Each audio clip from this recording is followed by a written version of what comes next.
Okay, I'm gonna get going. My name is Annie Elliott. I'm the editor-in-chief of the Aonian, the 66th volume of the Aonian, which is the one you're about to see here today.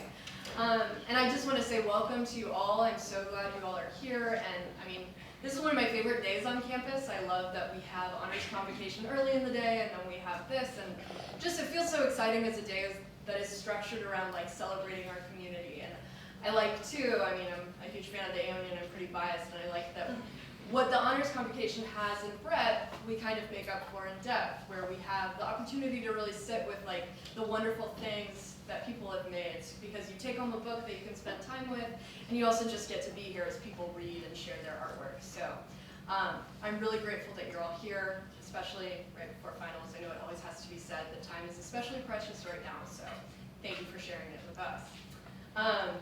I, of course, have a lot of more thank yous to get through before we can get to the good stuff, which is the reading and the seeing, but I really am just so grateful for so many people in this room and outside of this room who have made this magazine happen. In particular, I want to start with our staff advisor, Julia Lee McGill, who is once the editor.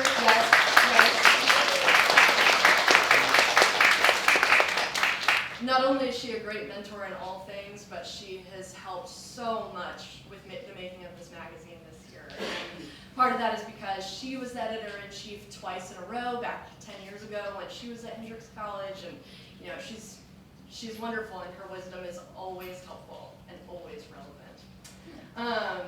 And I also want to thank, she's also part of the Hendrix staff, the Hendrix Murphy Foundation staff here that work at this building. So I want to thank all of you, Hope Coulter, Terry Schneiders, Sarah Engler-Young, and my fellow student workers. I also work here, but just for letting us use this space and for having food that we can eat and just great things that make this feel like a celebration. And for all the support along the way, because this building and the magazine are tied up in each other in beautiful ways. So thank you to you all.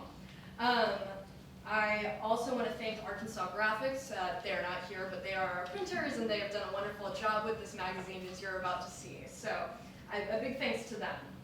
It's not easy to print a magazine, and it's not easy to communicate when you don't know a lot about printing a magazine, but they bared with me. So that was great. I want to thank everyone who has helped financially make this magazine possible. That includes all of you, and it includes Student Senate. I am so grateful for the use of the student part of that student activity fee to make the printing of this magazine possible. I think it's an extremely important artifact on campus, so I really appreciate that the money that we pour into that student activity fee finds its way here. I want to thank David Sutherland, who is the provost and the Office of Academic Affairs. Yes, he's also a great math professor, I think. So yeah, thanks. Yes, thank you. He graciously offered to help finance the visual art competition this year, so we're very grateful to him. And we are also grateful to the Hendrix Murphy Foundation for all their financial support of the magazine, which includes covering a portion of the printing costs and also supporting all three of the written contests that take place.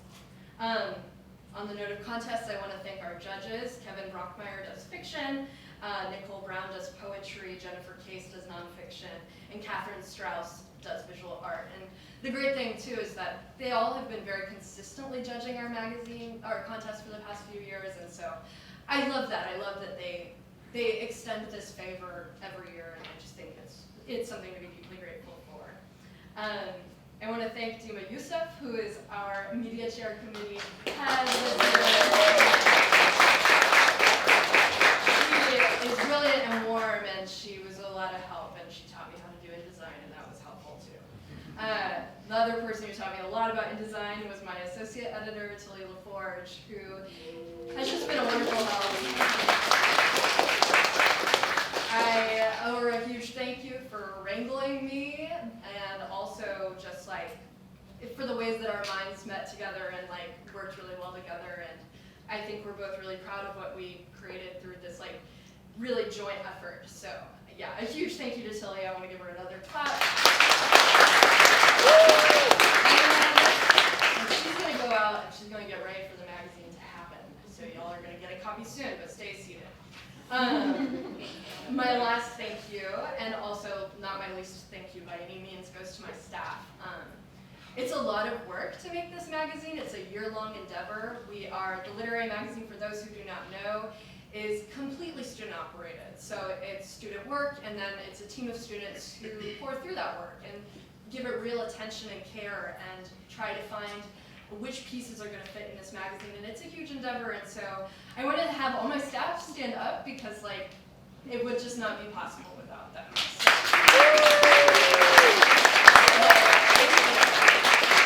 And now, the staff is going to go out and actually collect the magazine. So everyone stays seated, so who's not staff stays seated, so there isn't a stampede. But I'm going to let us have a couple of minutes to pass out the magazine for people to take a gander, and then we'll get to reading and looking at the awesome visual art. Okay, so I know everyone has a fun new object, and now I have to say don't pay attention to it. But we have a great opportunity to actually interact with the artists who are in this magazine and who won some of the contests tonight. So just so you know how things are going to go, we're going to go from fiction to nonfiction to poetry to visual art, and each artist is going to get up and share a little bit of what they created. So, starting with fiction, and in third place, we have Elliot Toburin Jackson, who will be reading Underground, which can be found on page 64.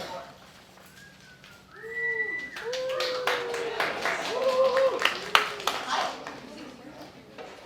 So, as Annie said, this is Underground. It is an excerpt from a longer piece that appears in my thesis. The air in the museum's basement is thick with the scent of dust and mildew, and that's probably the worst part of interning there. Dylan has to keep his inhaler in a drawer of the desk he shares with two other unpaid interns who work different hours. The second worst part is the paper cuts. He swears some of the photos in the collection are possessed by malevolent spirits who want nothing more than to slice teenagers' skin. Everything else is wonderful, whatever his parents say about it. His father grumbles about driving him into town at rush hour and picking him up late, and his mother frets about his homework and his asthma and his posture. When he got the internship, Dylan promised her that he would do some of his homework in between tasks, but he broke that promise immediately. There is always something to see in an archive, something to read or sort or clean. All of his clothes have taken on the smell of disintegrating newspaper. He's just settled in to spend the evening sorting state fair memorabilia from the early 70s, when the intern supervisor, Chloe, bustles in with a stack of scrapbooks almost as tall as she is. Her eyes are alight with the manic fire specific to archivists following the trail of a buried story. The fair can wait, Bill, she says. You have to see these. Dylan sets aside a tray of commemorative clown-face pins circa 1972, because anything that lights Chloe up like that is worth looking at, especially because it's Chloe, who is just enough older than him that he probably doesn't have a chance, but cool enough that he desperately needs her to turn that shining look his way as often as possible. She's the only one who calls him Bill, but somehow from her it doesn't feel like an infantilizing nickname. What have you got? Chloe beams. New donation, fresh out of some Rotary guy's attic. There isn't any room on the desks, so she deposits the scrapbooks on the floor, where the stack immediately topples over. Have to be careful with these. It's a lot of old staples. Dylan winces in understanding. His second week at the museum, a puncture wound from a rusted staple circa 1986, sent him to the doctor for a tetanus shot. It took a lot of arguing to convince his mother to let him come back after that. Chloe isn't making fun of him. All the archivists have similar stories, but he's still embarrassed that she remembers what happened. Chloe wears thrift store jackets studded with handmade patches and hand-painted jeans. She has to think he's cool, or at least tolerable. The mere thought of the alternative makes Dylan want to shrivel up and die. Chloe pulls a scrapbook from the middle of the heap, seemingly at random. Look, look, look! Her voice is halfway to a shriek. Dylan leans in, and for a moment the lavender scent of Chloe's hair overwhelms the archive's nuts. This close, he can see the glitter of her perfect eyelids. He isn't sure if he wants to fuck her or be her, and either way the need to stay near her is like a hook in his stomach. Chloe opens the scrapbook to an all-page stained with disintegrating blue. A scattering of loose photographs spills out onto the carpet. July 1962, reads the caption at the top of the page. Chloe's voice is reverent. We have 8 of these to go through. 8, if half of them are this good. She trails off, and Dylan knows she's thinking about her thesis. I could stay late, Dylan suggests quickly, even though he knows it would be a hard sell with his dad. Chloe shakes her head slowly, like someone emerging from a dream. Don't dives back into the pile of scrapbooks. Some of these are family reunions and birth announcements and stuff, but some of them are family. Dylan can hear the capital letter. I don't know how they got half of these pictures developed. Dylan changes into a fresh pair of gloves, and then starts leafing through the loose pictures. They're all grainy amateur shots, taken with cheap cameras. It makes them fascinating raw material, but it also means they're delicate, and the subjects are hard to identify. The first picture he flips over has a handwritten label on the back, half covered by an orangey blob of blue. Me and Dia Judy's, Southport, 1962. The two women in the picture are dressed for a night on the town. They're laughing, arms and legs tangled together. In the next picture, one of the women lies alone in the field with a posture of affected ease, a flower tucked behind one ear. She's sticking her tongue out at the camera. The handwriting on the back is different. Glamour shots. Keep this in case I make it big. There's a mark at the bottom, like the writer signed the note and then scribbled over it. Dylan flips through the other photos. They paint a portrait of an idyllic summer spent in back rooms and bars and outdoor places. The two women from the first picture are in most of them, but many others come and go, laughing and drinking and posing in gaudy clubwear. It isn't until Chloe taps him on the shoulder that he notices the growing ache in his chest. You okay? Dylan struggles to put it into words. Sometimes, I just get a sense of the distance, he says at last, even though that isn't what he means. Between them and me. Well, this won't help, says Chloe brightly, dropping a slim booklet into his lap. He even looks a little bit like you. It's a funeral program. It takes Dylan a moment to see what Chloe wants him to see, because whoever put together the scrapbook took the time to cross out every instance of the dead person's name. Dylan.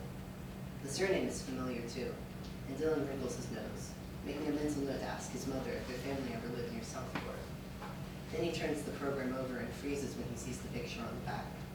It's a fuzzy image, cropped from a group shot, but the resemblance to Dee, the woman from the other set of pictures, is unmistakable. Suddenly, the hook in Dylan's stomach feels like it's pulling harder than ever. Weird, right? Chloe leans over his shoulder, filling his nostrils with lavender again. She must have really hated him to want to get rid of his name that badly. Dylan swallows, and suddenly he knows without a doubt that he'll be stealing one of the other pictures. One of the ones where he smiles or laughs at the camera, and adding it to the shoebox under his bed where he keeps a shoplifted lipstick. And it's one of his little sister's old ballet costumes. Things he wants and can't touch or think about wanting. I think she really loved her, he says, startled by the pitch of his voice. Thanks, Phil.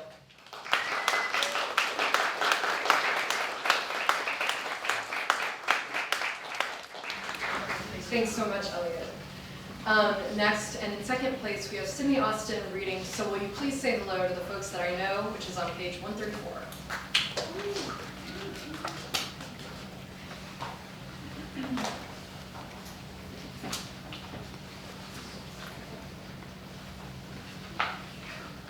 So this is my piece. So will you please say hello to the folks that I know?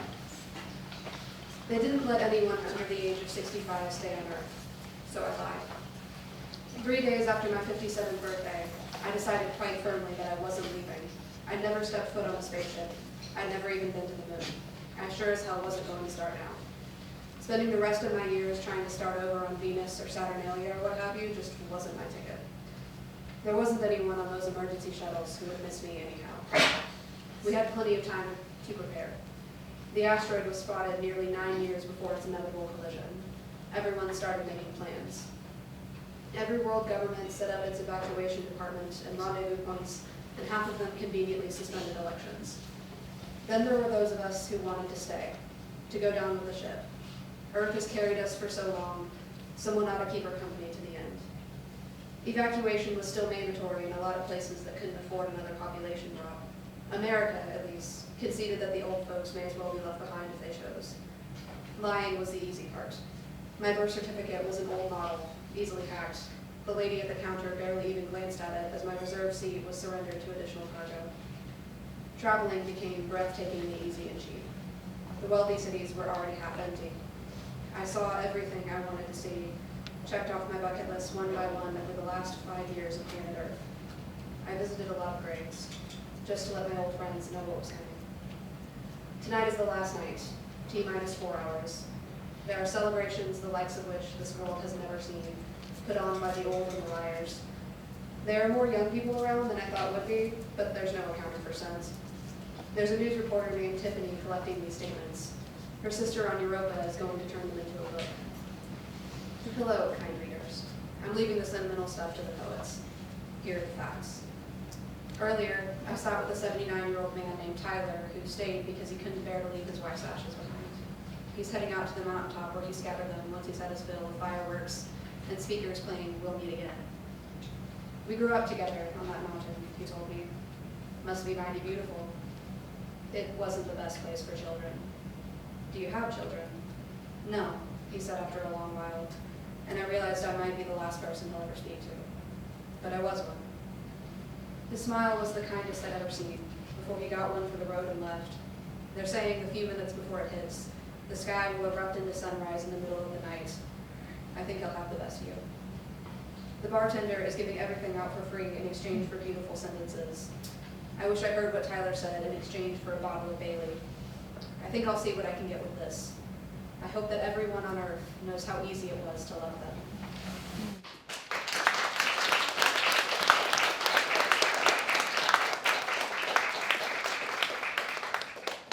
And last in the fiction, or first in the fiction category, we'll have Joe Corrigan reading Savior, which is on page 10.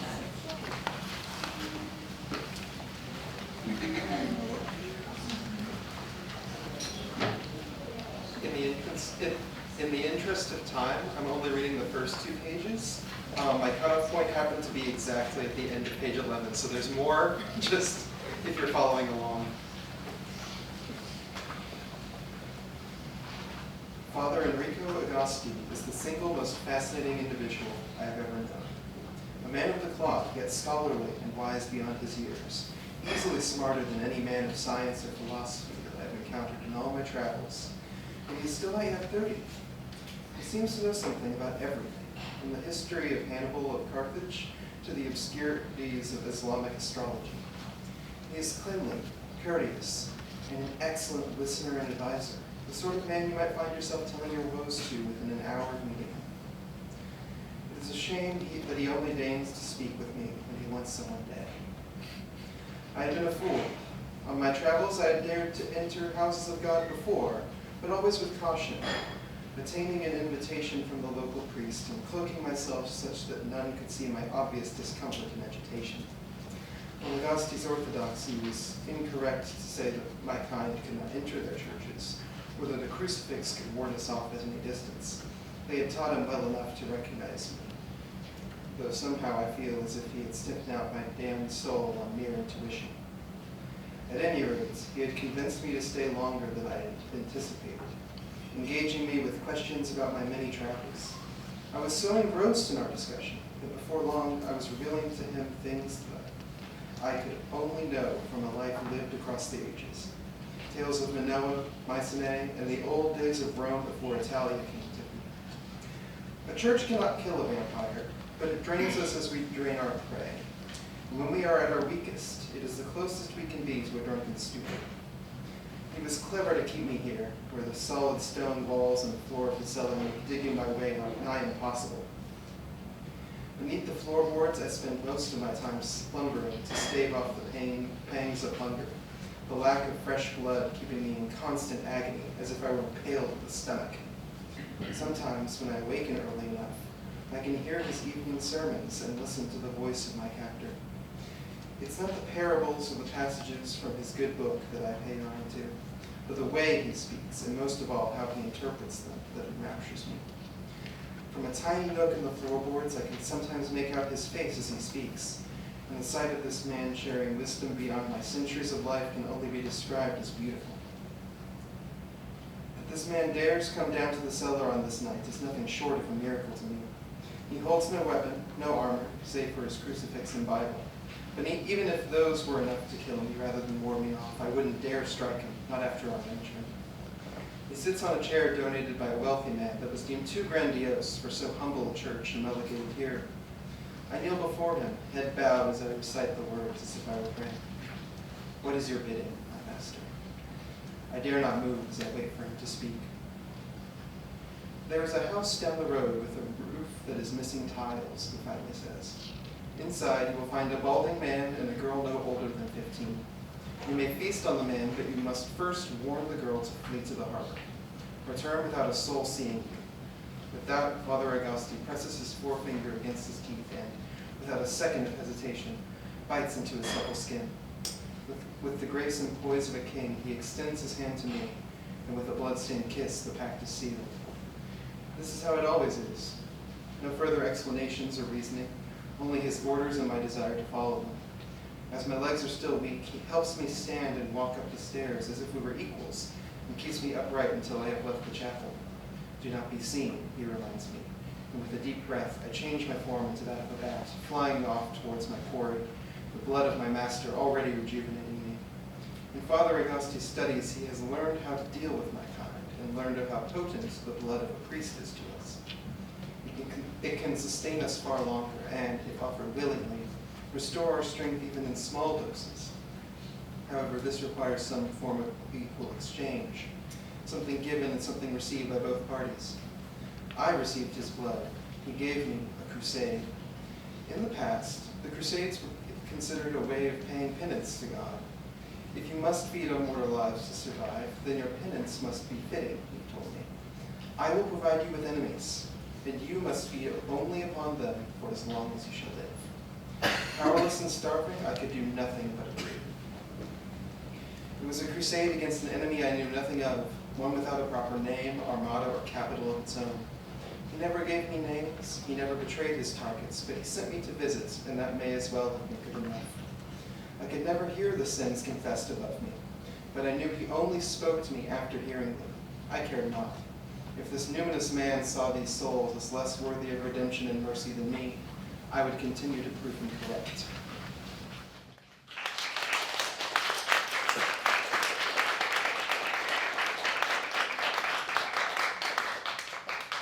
Next, we'll be moving on to the nonfiction category. And in third place, we have Tilly LaForge, who is reading Spring, Lost and Found on page 31.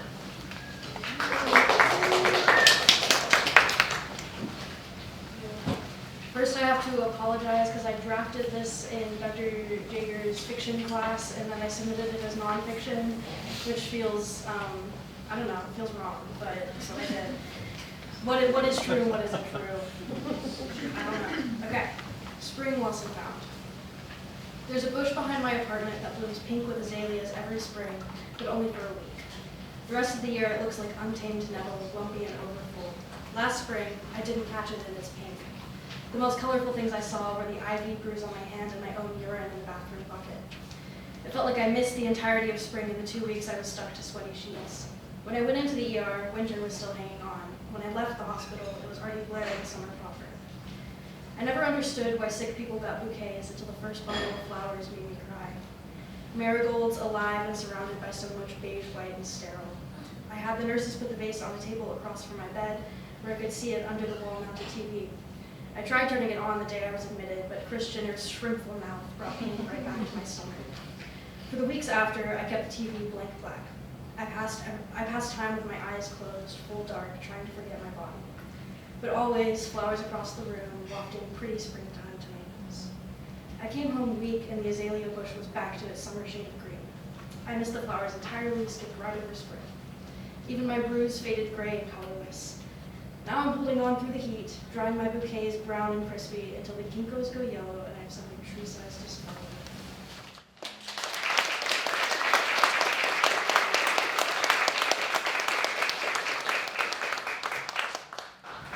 Next, and in second place, we'll have Ellery Seymour reading Unpacking the Narrative, which is on page 124.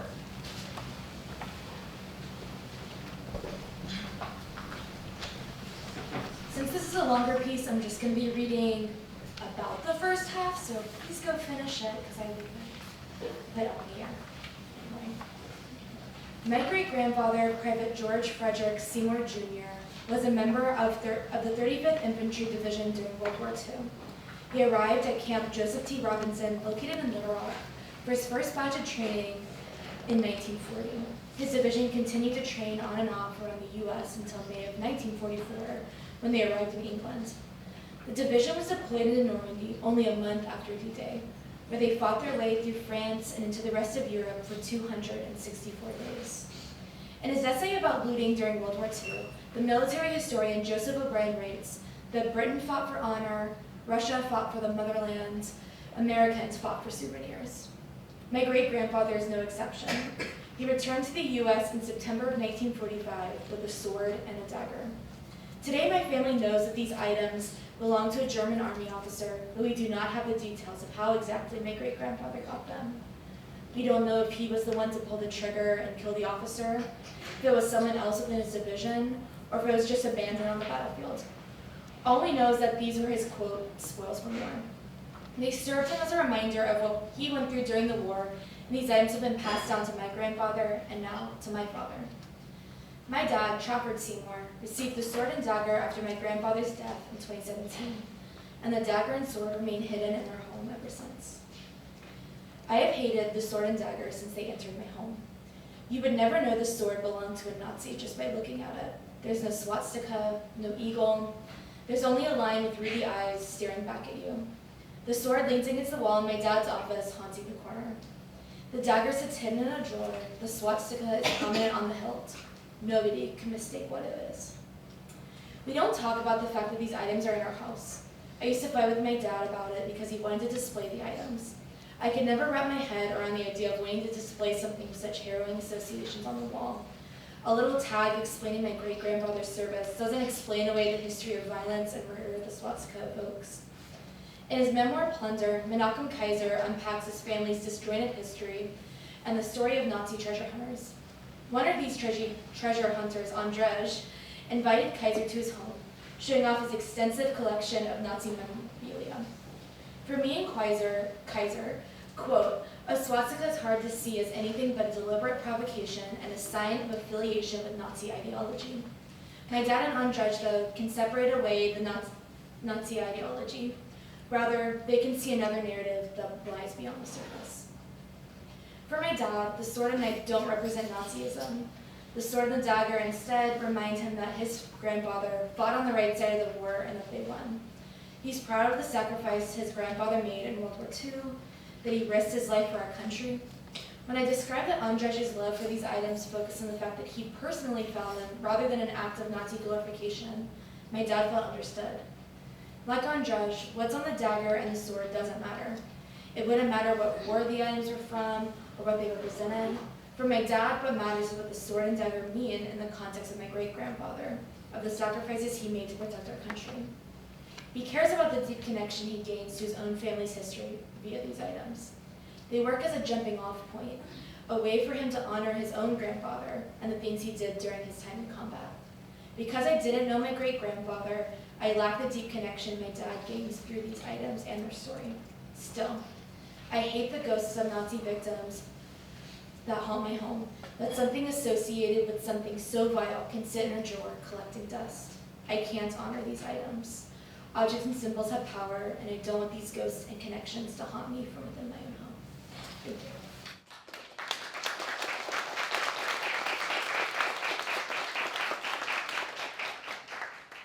And in first place for nonfiction, we have Elliot Tabiran Jackson, who will be reading Tell Me What You Know About Dismemberment on page 34.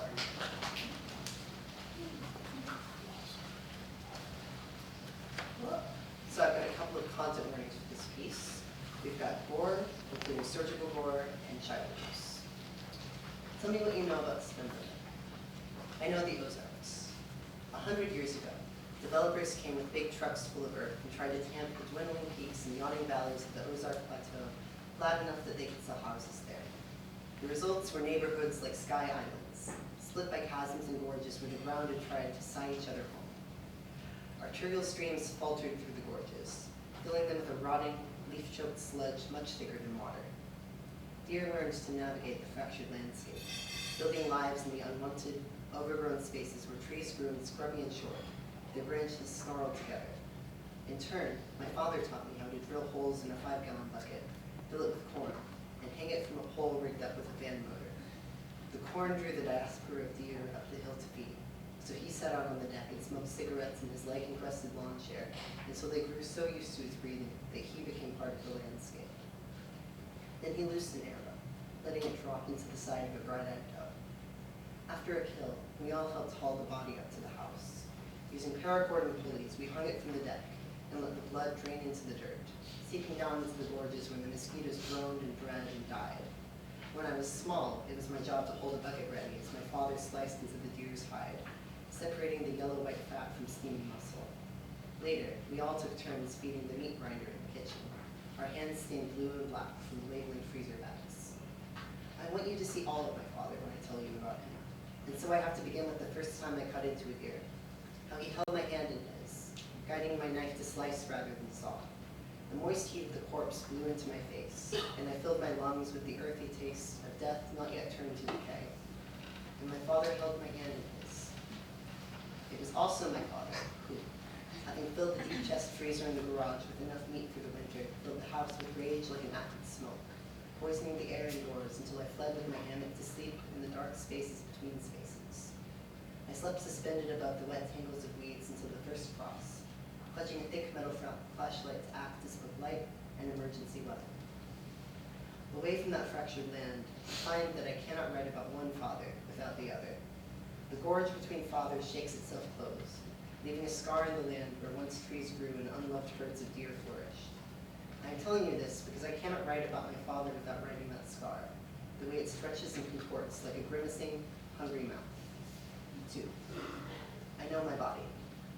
I never suffered for my father the way I have for my mother, and perhaps that is why I had the dream where he gave me top surgery all by himself, cutting my chest open on the faux leather couch in my parents' living room, and letting the blood rain onto the sky blue carpet. He hadn't given me anything for the pain, but I stayed wide awake, leaning a crick into my neck to watch the smooth, clean motions of the bright clasp knife he kept in his pocket to slice apples and fillet fish. There was pain, but I carried it between my teeth, holding it tight the way my father's hands once carried me. It buzzed bright against my molars, wrestling to escape his screams, but I held it silent and I watched. Perhaps my father had practiced on the does whose blood drained from our deck, because every cut he made was perfect. I was perfect under his hands as they touched and shaped my skin to meet the vision of a son who lived a chamber. The excess meat of my chest dropped into a 5-gallon bucket he kept in one of the easy chairs in front of the television, and I wondered if he would freeze it with the venison, keeping it safe for Thanksgiving. For a time after, my body and I had betrayed him again.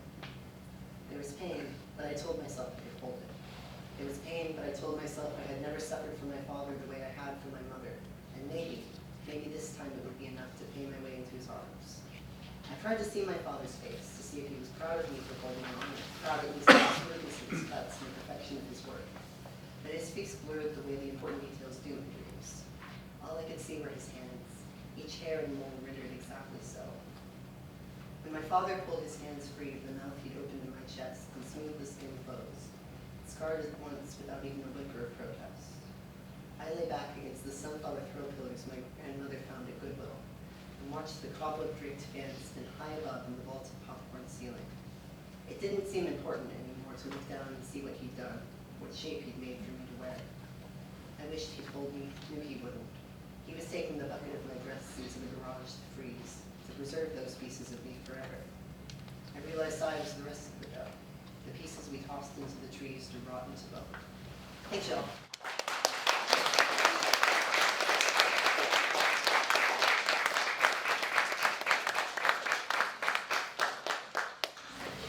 For poetry, we'll be starting with Paige Boast, who won 3rd place for Abecedarian After Hours on page 57. And if I said Abecedarian wrong and you want to fix it, do so. ABC Darian? Oh, there you go. It's 26 lines and it goes A, B, C, D. This is just a sappy poem about one of the best nights of my life at the Hendrix clip-on. Always is not a luxury I can promise you, but I am here now, caught between the celestial bodies and your earthly eyes. Dreams can never compare to this, Earth's Bermuda Circle, fever dream place where time becomes liquid. God himself could not find us, here among the ripples of the koi fish and our very own garden of Eden. Jeweled stars spell out the constellations that led me to you. Kaleidoscope of sprinkled stardust, our only illumination. Light is not necessary, for I can map your face blind. My love, listen. Naivety is a word never heard to us before. Oasis of midnight moonlight, prism of timid love. Quiet is the world as we talk for hours, raging against every constraint and expectation. Sojourned in our landscaped jungle, two idiots kneeling by a koi pond. Urban teenaged girls, victorious in love. Water moves vaguely against the flow of time, extra slow and supernatural. You pick me up by the hands and we head into the night, zigzagging through the bushes and my heart.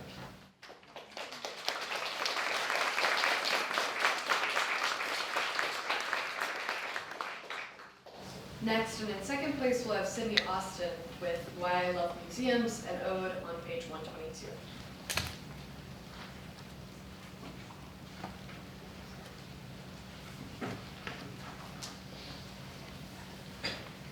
I think that my obsession with museums is sort of an open secret at this point. And this piece is definitely sort of the pinnacle of that, so it is very aptly called Why I Love Museums. Because of white walls and labels and serif fonts and the interns who get to write them. Because of that photo of a woman cleaning Olympia with a feather duster at midnight. Because of long looping lines to see Starry Night or the Mona Lisa. Because it's beautiful. Because history is made by museums. Because archivists can go places other people can't. Because of Jesus Christ and Gothic cathedrals. Because of the art assignment.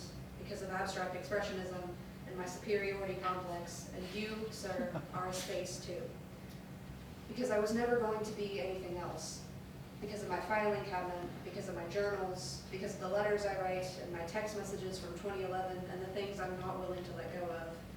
Because I'm a hypocrite, because I'm white, because I cried at Vincent's letters, because of Theo, because of Callow, because of Rothko, because of Helmlin, because of Carita and her finders and her rules, because I couldn't pay attention in chemistry, because it's a good job market and AI can't do it yet, and because of the MoMA and the Guggenheim, because of the Art Center and the Old State House and the mural of a robot looking at landscapes, and Sobel's Hiroshima and Rockwell's Rosie, because every new city has a new museum, because it's writing and it's research and it's creative, because you need art even when you think you don't, because I'm guilty and I think I owe something to future generations, because I'm sorry, because it's beautiful, because I love it, because I was never going to do anything else.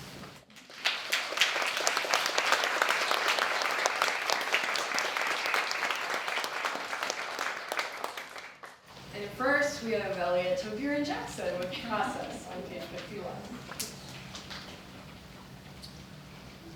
Hi. You'll notice some thematic resonances with the last piece I read, and this is because I wrote this poem as part of a summer poetry project. And when you spend an entire year editing a poem about dissecting deer, you start to dream about dissecting deer. So, this is Process. The first one steamed and stank as she hung from the rafters of my grandfather's barn. My hands shook with the night as I helped separate skin and yellow and white fat from precious flesh. Nausea rose in my throat as the blade glided to bone, but I would not let it out, not with my grandfather's hand guiding mine. Not when I was so new to this world of men who laughed and drank as her bright blood dripped to the sawdust floor. In the morning, we all took shifts at the hand crank of the meat grinder. I labeled bags until my hands were stained black and blue and my lungs itched from the barn's damp sawdust smell. After, the men and boys went up to the house, leaving me alone to sweep up. I cried then as I worked. What would it take to be one of that circle? Her blood on the floor, her stench in the air, could not answer. Thank you.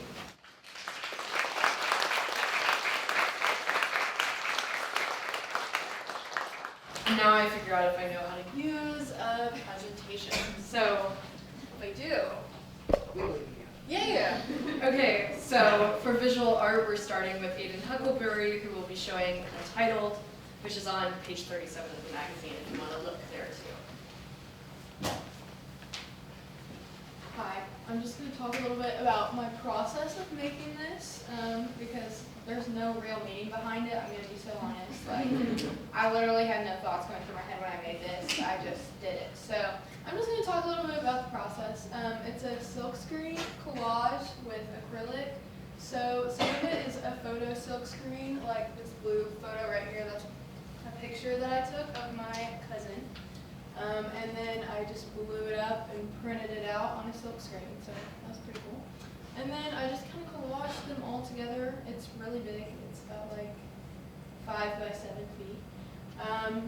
And yeah, there was no real method to how I collaged it together. I just did it how I thought it was cool. And then I added some little acrylic touches on top.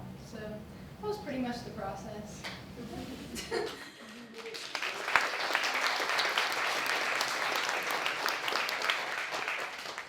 And next we have Emma Callahan, who will be showing self-portrait, which is on page 70.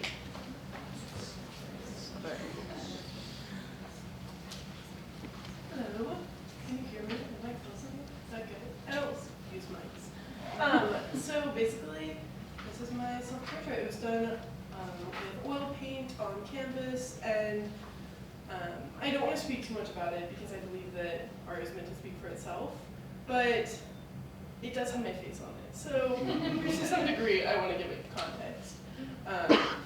I started this painting at like different phases of my life, and I would start it and then stop it and then like go back to it. And so to me, it has a lot of layers of where I was in my life and where I wanted to be and what I was hoping for in like the painting itself, that it could manifest something fun or interesting or change my life to some capacity and self-discovery as I made it.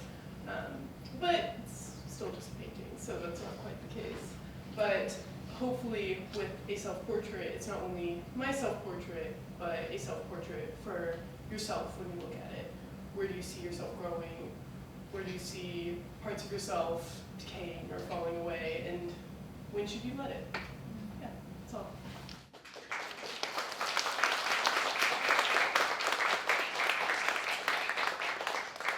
And in first place, we have Kobe Greer, who will be showing Essence on page 79.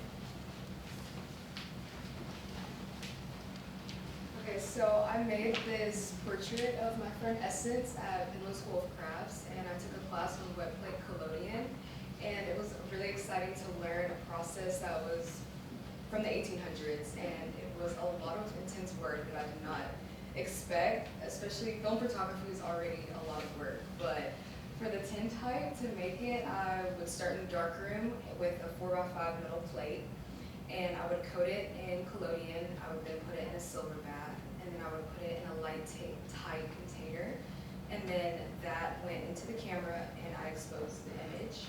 I'm pretty sure that this photo was only like 2 seconds, maybe less, because it was a really hot day, really sunny, and yeah. I made a landscape tintype that looks exactly like this without Essence in it, but she was randomly walking past when I was taking the photo, and I asked her to sit for the portrait, and it ended up being one of my favorite portraits that I created. So I'm really happy and proud of it, and I'm glad y'all like it too.